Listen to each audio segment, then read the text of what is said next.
Հարց համար 36 խնդրեմ Տիկին Անդրեասյան։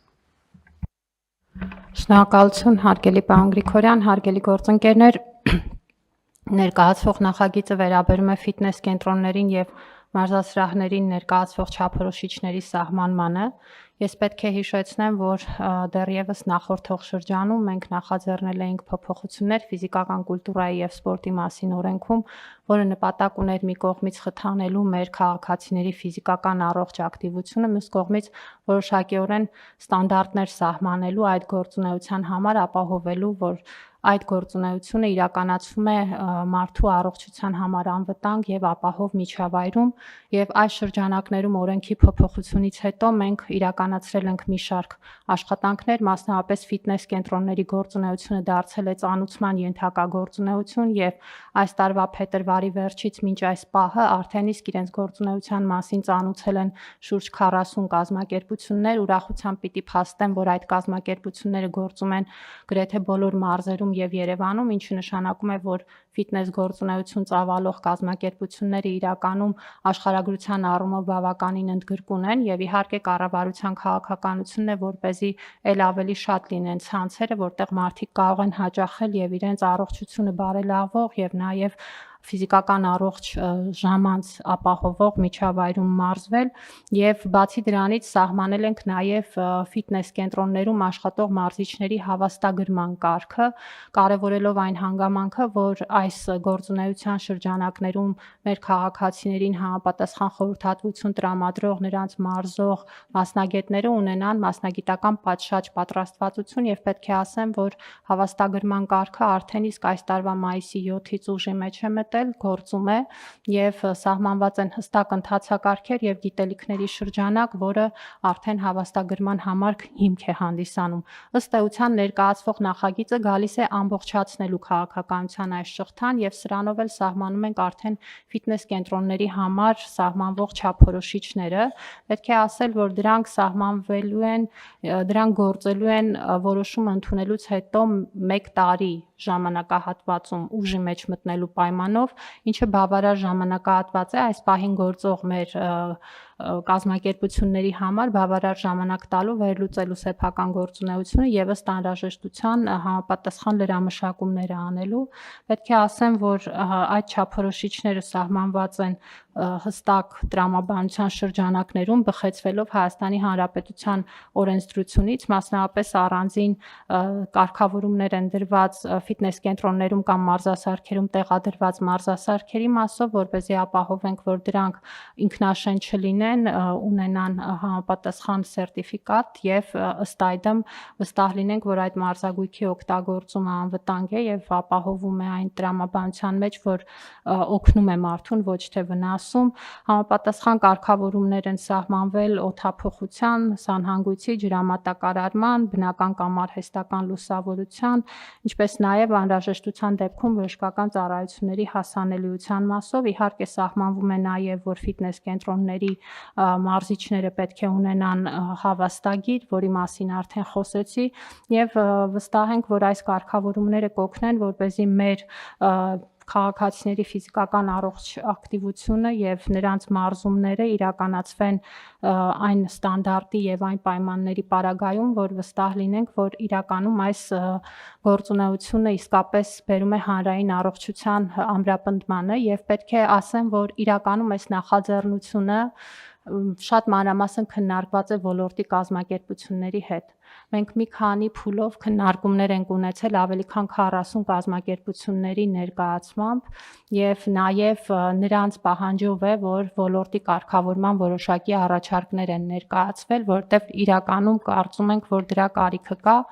եւ նույն ժամանակ պարոն Գրիգորյան պետք է ասեմ, որ մենք նախորդ տարի իրականացրել ենք հետազոտություն պարզելու մեր հանրության ֆիզիկական ակտիվության վարքագիծը եւ պետք է ասել, որ իրականում մեր հարցումների տրամաբանության մեջ շուրջ 1600 քաղաքացիների շրջանում ֆիթնես կենտրոններ այս պահին հաճախում են մեր ամեն 10 քաղաքացուց շուրջ մեկը։ Եվ սա ցուցանիշ է, որը իհարկե բարելավման էական կարիք ունի եւ կարծում ենք, որ կառավարության քաղաքականությունը պետք է ուղղված լինի այս գործունեության խթանմանը, ու պետք է հիշեցնեմ նաեւ, որ ֆիզիկական կուլտուրայի եւ սպորտի ռազմավարության շրջանակներում մենք հիմա մարզերում մասնավորի հետ համագործակցությամբ պլանավորում ենք տիպային մարզահամալիրների կառուցում, մասնավորապես առաջին փուլում Արարատում, Մարտունիում, Եղեգնաձորում, Արարատում, Մարտունիում հողահատկացումները արված են, նախագիծը փորձաքննված է եւ արդեն շինարարության մրցույթի փուլում ենք եւ այստեղ նաեւ պլանավորում ենք ֆիթնես կենտրոնների արկայություն որպես այս տիպային մարզահամալիրների մաս եւ այս մարզահամալիրների կառավարումը պլանավորվում է մասնավորի կողմից, որոնք մասնագիտացված են այս ոլորտում եւ սա նշանակում է, որ զուգահեռաբար այս ինստիտուցիոնալ կարգավորումներին մենք նաեւ ենթակառուցվածքների զարգացման քաղաքականություն ենք վարում, որը վստահ եմ, որ բերելու է էական փոփոխությունների։ Խնդրում եմ հաստատել, շնորհակալություն։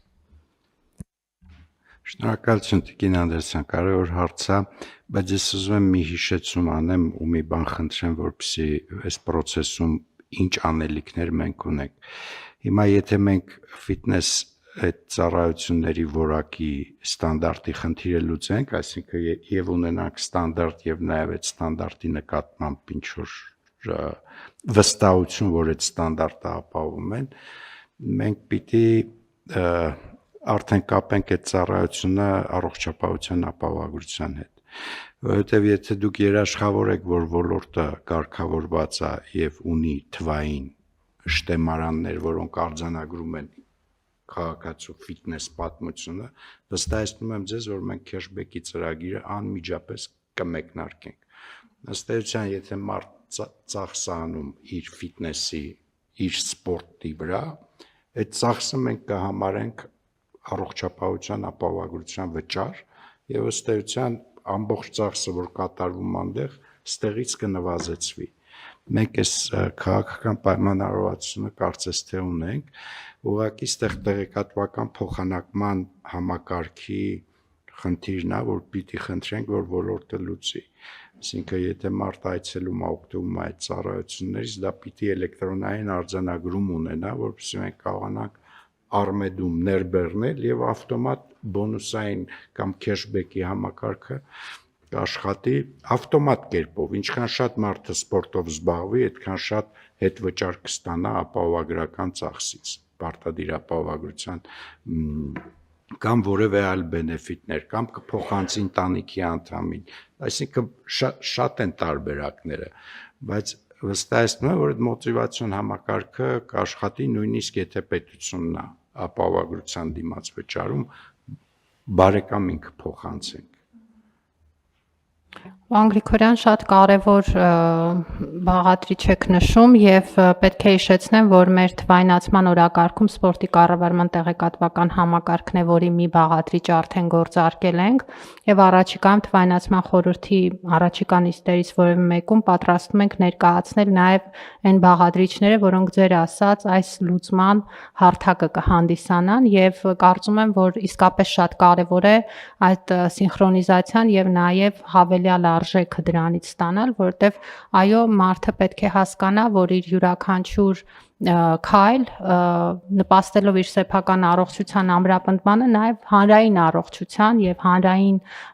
վարքականոնի ամրապնդմանն է ուղղում եւ այդ իմաստով նաև դա ճանաչվում գնահատվում է պետության կողմից կոնկրետ համակարգի միջոցով։ Միանշանակ համաձայն եմ եւ մենք այս նույն տրամաբանությամբ ենք նաև կրթական համակարգում այս կանոնների եւ այս ուղղությամբ կրթությունը իրականացնում։ Պետք է հիշեցնեմ, որ կառավարության ընդամենը 2 նիստ առաջ մենք հանրակրթության չափորոշիչի փոփոխությունները քննարկեցինք, որտեղ առողջ ապրելակերպը դարձավ առարկա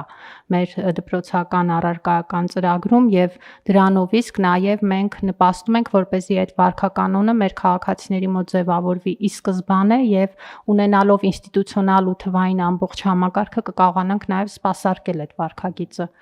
Ըստ էության այդ տրամաբանության մեջ ենք աշխատում եւ պարոն Գրիգորյան պիտի խնդրեմ միջև ստորագրումը որոշ խմբագրական փոփոխություններ իրականացնել նախագծում։ Խնդիր չկա։ Տիկին Անդրեասյան, տեսեք, մենք թվային լուծումները կտանք, հարթակները կձևավորենք, դա խնդիր չկա, ուղղակի ուզում եմ, որ այս պահից, քանի որ կոմունիկացիա կա ոլորտի այդ ստանդարտների հետ կապված, ոլորտը տեղյակ լինի, որ մեր միակ ակնկալիքը դա էլեկտրոնային գրառումներն է այդ ծառայությունների, որովհետև եթե դա չլինի, ինչքան էլ մենք հարթակ կառուցենք, փոխգործելի չի լինի եւ չենք կարողանալու այդ կենսագրությունը թվային ձևով վերցնենք ու ներբեռնենք։ Միայն այս տեսանկյունից էի ուզում ձեզ խնդրեի, որ ոլորտը իմանա, որ այդ ծառայությունների քարտային համակարգը, ես վստահ եմ, որ ոլորտն դրա կարիք ունի, որովհետև իր բիզնեսի կազմակերպման համար այնուամենայնիվ այդ թվային ներքին համակարգերը, քարտային համակարգերը հաճախորդի կամ ծառայություն ստացողի իրենց էլ է պետք, բայց դա կունենա իրենց համար այդ ծախսը կունենա էֆեկտ, որովհետև վստահ եմ, որ մենք ավելի շատ ցանկություն ունենք ֆինանսավորենք սպորտը մարդու, քան առողջապահության ապահովագրությունը։ Եվ որ պայն այդ համակարգերը սինխրոն եղավ եւ զգանք, որ աշխատում է ճիշտ, բնականաբար մեզ ավելի ձեռնտու է, որ ֆինանսավորենք մարդու առողջ ապրելակերպը, այլ ոչ թե պոտենցիալ բուժումը։ Ճիշտ եմ, Տիկին Անուշյան, ճիշտ եմ, չէ հասկանում իրավիճակը։ Իհարկե, պարոն Գրիգորյան, ես ուզում եմ հաստատել, որ մոտակա ժամանակներից մենք կառավարության որոշման նախագիծը կներկայացնենք քննարկման, ձեր քննարկմանը, թե ինչպես ենք պատկերացնում այդ լուծումները, երբ որ մարդը վարելով առողջ ապրելակերպ, հաճախելով ֆիթնես սրահներ, կարգավորելով իր քաշը, թողնելով ծխելը, ինքը կստանա բոնուսներ եւ այդ բոնուսները ինքը կարող է օգտագործել տարբեր նպատակներով, այդ թվում նաեւ ֆիթնես սրահների իր անդամավճարի համար։ Եվ ուզում եմ նաեւ ուրախությամբ հաստատել, որ առողջ ապրելակերպը հանդիսանալով կառավարության գերակայություններից մեկը, տարբեր ոլորտներում ինքը արդեն իր արտացոլումն է գտնում, այսինքն բոլոր քաղաքականություններում ինքը արտացոլված է եւ դա է ճիշտը, որովհետեւ միայն առողջապահության նախարարությունը չի կարող կանխարգելիչ միջոցառումները իրականացնել։ Սպորտը, մնացած միջոցառումներն են, որ նպաստում են մարդու առողջության պահպանմանը եւ առաջի հերթին նաեւ մարդը ինքը մտածելով իր առողջության մասին, զբաղվելով սպորտով եւ մնացած առողջ ապրելակերպի միջոցառումներով ինքը կպահպանի իր առողջությունը, առաջին ինքը պետք է մտածի եւ պահպանելով առողջությունն էլ մենք էլ որպես կառավարություն խթանիչ նման մեխանիզմներ ենք ստեղծում, որպեսզի ավելի խթանենք այդ միջոցառումները։ Շնորհակալություն։ Շատ լավ, Տիկին Անդրեասյան, ինչ-որ բան եք ասում, խնդրում եմ։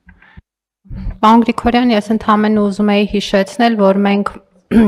երբ որ խոսում էիք ֆինանսավորման հնարավորությունների մասին, արդեն իսկ երեխաների դպրոցականների մասով ֆինանսավորման որոշակի ծրագրեր իրականացնում ենք, մասնավորապես կառավարությունը ֆինանսավորում է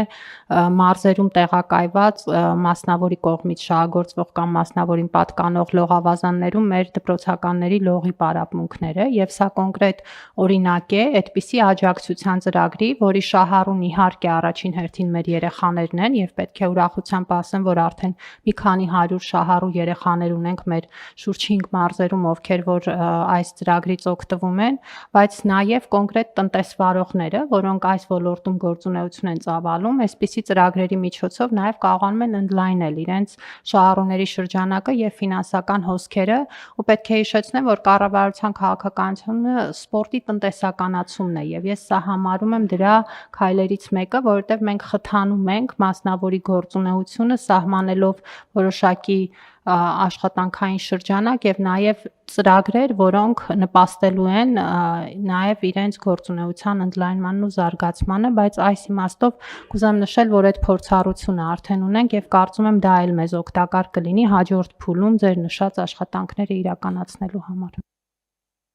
Լավ, դե կզբաղվեք, չէ՞ Տիկին Անդրեասյան։ Իմ ասածը ինդիվիդուալ մակարդակով ամեն մարդու կողմից սպորտով զբաղվելու, ոնց ասեմ, միավորների գոյությունը ձևավորենք այդ միջավայրը, այդ մթնոլորտը եւ այդ թվային լուծումը, հետո սկսենք խթանել նույնիսկ թիրախային ինդիվիդուալ մակարդակով, ով շատ միավոր ունի, ավելի մեծ բենեֆիցիար կդառնա մեր միջոցառումների։ Լավ, Խնդրեմ հարգելի գործընկերներ, հարցեր, առաջարկություններ, դիտարկումներ կան։ Չկան, առաջարկում եմ ընդունել նաև այս կարևոր որոշումը այսօր, ովքեր են դեմ չկա, որոշումը ընդունվեց, մեր նիստը ավարտվեց, շնորհակալություն հարգելի գործընկերներ։